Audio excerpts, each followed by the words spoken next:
दोस्तों नमस्कार, मैं रामकृष्ण गार्ग और आपके अपने YouTube चैनल आरके स्टडी अड्डा में आप सभी लोगों का स्वागत है। दोस्तों आज के इस वीडियो में हम लोग अधिगम क्या है, अधिगम की परिभाषा, अधिगम की विशेषताओं के बारे में चर्चा करेंगे। तो चलिए वीडियो को शुरू करते हैं।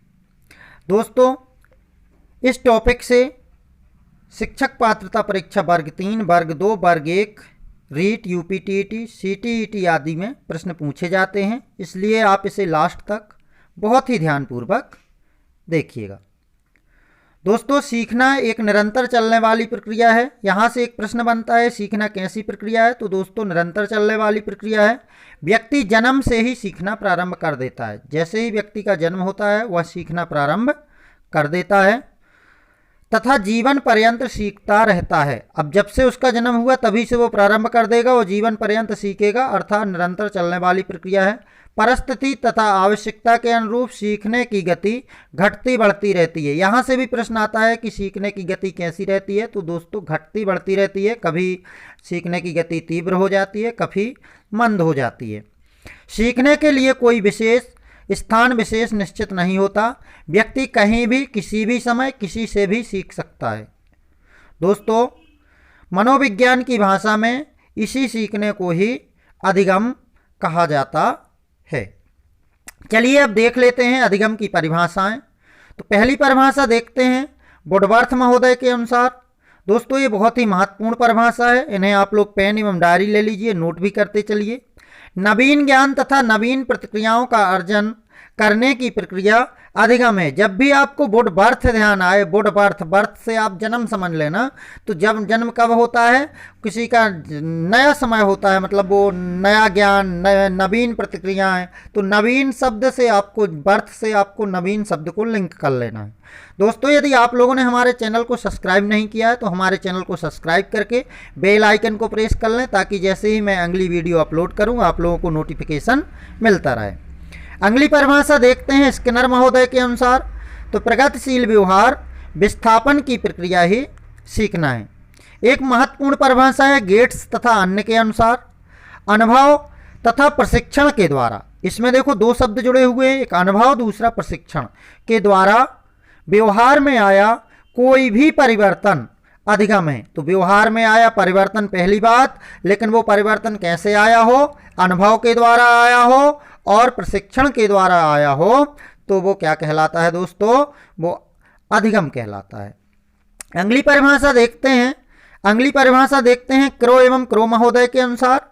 तो उन्होंने कहा है, बहुत ही पॉपुलर परिभाषा है, कई बार परीक्षाओं में आई है, कि आदत, ज्ञान तथा अभिवृत्तियों का अर्जन ही अधिगम है। अगली परिभाषा देख लेते हैं गार्डनर मर्फी के अनुसार। तो दोस्तों गार्डनर मर्फी ने क्या कहा है? इन्होंने कहा है कि अधिगम के अंतर्गत वातावरणीय आवश्यकताओं की पूर्ति के लिए व्यवहार में आए समस्त परिवर्तन सम्मिलित हैं। एक और परिभाषा देखते हैं कानबेक के अनुसार।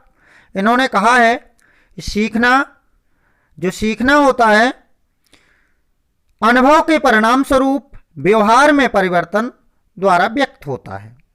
अगली परिभाषा रिली तथा लेविस के अनुसार अभ्यास या अनुभूति से व्यवहार में धारण योग्य परिवर्तन, अर्थात वो परिवर्तन रुके, को सीखना कहा जाता है। यानी कि स्थायी परिवर्तन को सीखना कहा जाता है। वो स्थायी परिवर्तन कैसे आए?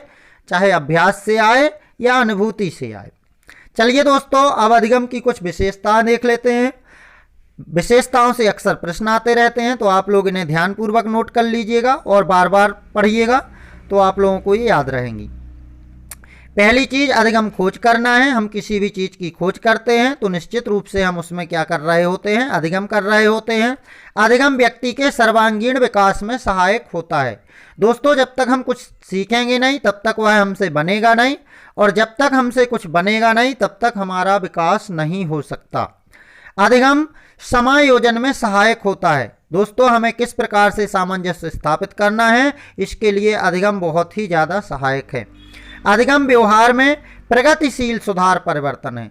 दोस्तों व्यवहार में जो अच्छे परिवर्तन होते हैं, जो प्रगति होती है, उसे ही अधिगम कहा जाता है।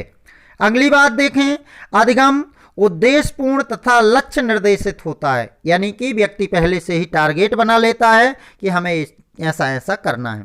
अधिगम एक सार्वभौमिक प्रक्रिया है, अर्थात ये पूरे विश्व में सभी व्यक्ति कुछ ना कुछ अधिगम करते ही रहते हैं। अगली परिभाषा देखें, अगली विशेषता देखें, अधिगम जीवन पर्यंत चलने वाली एक सतत प्रक्रिया है। शुरुआत में ही मैं चर्चा कर चुका हूं। नंबर 8 देखें, अधिगम वातावरण एवं क्रियाशीलता की उपज है। दोस्तों यहां से अक्सर प्रश्न आता है कि अधिगम किसकी उपज है, तो आप इन दो शब्दों को याद रखिए, पहली बात वातावरण, दूसरा क्रियाशीलता। अगला देखें, अधिगम विवेकपूर्ण प्रक्रिया है। नंबर 10 देखें, अधिगम के लिए पर्याप्त समय की आवश्यकता होती है। ऐसा नहीं कि हम 1 मिनट में ही सब कुछ सीख जाते हैं, हम धीरे धीरे सीखते हैं, तो इसके लिए हमें पर्याप्त समय की आवश्यकता होती है। अगली बात देखें, अधिगम व्यक्तिगत व सामाजिक दोनों हैं, मतलब अधिगम व्यक्तिगत भी हो सकता है और सामाजिक भी हो सकता है।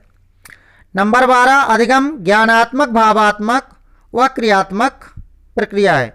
तो दोस्तों अधिगम ज्ञानात्मक प्रक्रिया भी है। यदि आपसे कभी पूछ दिया जाए अधिगम किस प्रकार की प्रक्रिया है, तो ये ज्ञानात्मक प्रक्रिया भी है, भावात्मक प्रक्रिया भी है और क्रियात्मक प्रक्रिया भी है।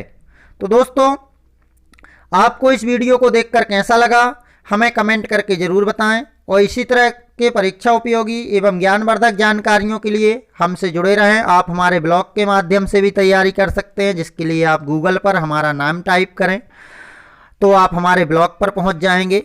और इसके अलावा हमें इस आईडी से आप ट्विटर पर भी फॉलो कर सकते हैं। हम दोनों की लिंक अपने डिस्क्रिप्शन में भी दे देंगे, तो वहां से आप लोग हमारे ट्विटर को फॉलो कर सकते हैं और साथ ही हमारे ब्लॉग के माध्यम से आप विभिन्न स्टडी मटेरियल ले सकते हैं और फ्री में तैयारी कर सकते हैं। मिलते हैं अगले वीडियो में, तब तक के लिए जय हिंद, वंदे मातरम।